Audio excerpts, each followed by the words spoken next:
Сол себепті ғарышта бір нәрсе істемек әрбір ретте сіз газ педалін бір басуға орасан зор сомада ақша жұмсайсыз. Тіпті Тесладан келген жігіттердің өз мұндай физикамен күресе алмайды. Ал егер сіз отынды 10 есе арзанға сатып алсаңыз ше? Бұл мүмкін бола алатын орын бар. Ол өте жақсыда. Егер сіз айдан отын тапсаңыз, ол 14 есе арзанға түсіреді. Пентагон 10 жыл бұрын іске қосқан Клементин атты танымалдылығы аз миссия бар. Осы миссияның тапқан ең қайран қалдырарлық нәрсесі айдың оңтүстік полюсінде орналасқан Шеклтон кратеріндегі сутегінің күшті белгілері болды. Белгілердің күштілігі соншалық оларды миллион және миллиард жылдар бойы астероид және комета материалдар соққысынан жинақталған шөгінділер астында қалған 10 триллион тонна су ғана тудыра алар еді. Егер біз осы суды шығарып құю станциясын шындыққа айналдырғымыз келсе, онда ғарыш арқылы үлкен мөлшердегі жүкті жеткізу тәсілін табуымыз қажет. Бұл әзірге қолымыздан келмейді. Бүгінгі күнге жүйе құрудың әдеттегі тәсілі жерде іске қосылатын құбырдың құрылысы. Ол кез келген аэродинамикалық күшке шыдас беруге тиіс. Біз одан асып түсуге тиіспіз. Оған қол жеткізе аламыз, себебі ғарышта ешқандай аэродинамика жоқ. Біз ол жерде кез келген мақсатқа арналған үрлемелі жүйелерді пайдалана аламыз. Бұл ой тағы да 1989 жылы Ливермордан доктор Лоуэлл Вудтың тобымен бірге келді. Ал бүгін біз оны бәріне қолдана аламыз. Боб Бигелоуда қазір орбитада сынақ аппараты бар. Біз әлдеқайда көп нәрсеге қол жеткізе аламыз. Ғарыштық тартқыштар және сумен салқындатқыштарға арналған орбиталық платформалар тағы да басқалар тұрғызыламыз.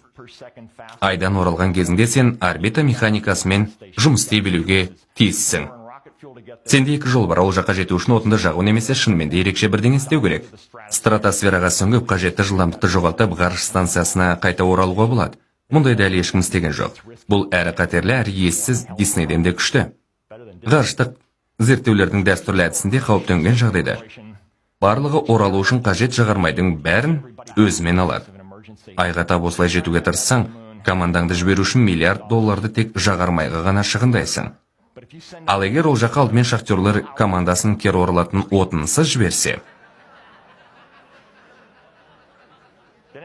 Жігіттер, қайсың Кортез жайлы оқиғаны білесің?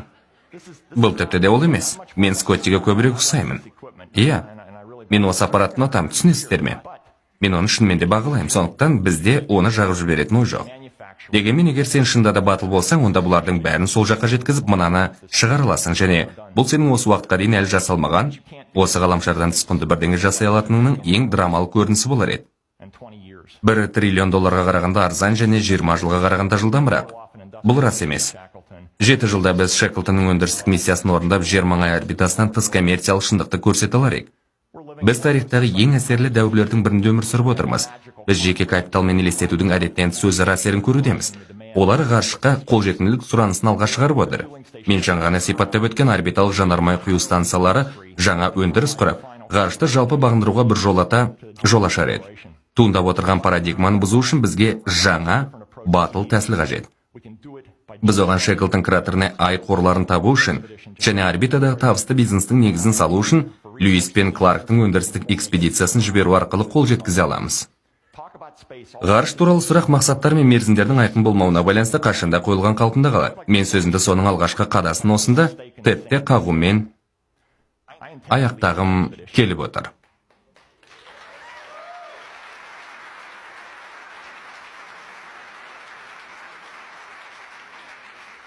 Мұны егер дұрыс қолдау жасалса, 7 жылда жасауға болады. Маған осы жолда қосылатындар тарихтың бір бөлшегіне айналып, өткеннің батыр тұлғаларының осында болған болса, бізді шын жүректен қуаттайтындардың қатарына қосылады. Бір кездері адамдар батыл әрекеттер жасап, жаңа суларды бағындырған заман болған. Біз ол сабақты ұмытып үлгердік. Енді біз алға жүру үшін батырлық қажет болатын уақытта өмір сүріп отырмыз. Сэр Эрнест Шеклтон мына сөздерді жазып қалдырғаннан 100 жылдан кейін. Мен айда өндіріс жалауын қалдырып, ғарыш шегін бағындырудың соңғы кезеңін осы күні бәріміз үшін аяқтамақпын. Міне, көрдіңіздер ме? Рахмет.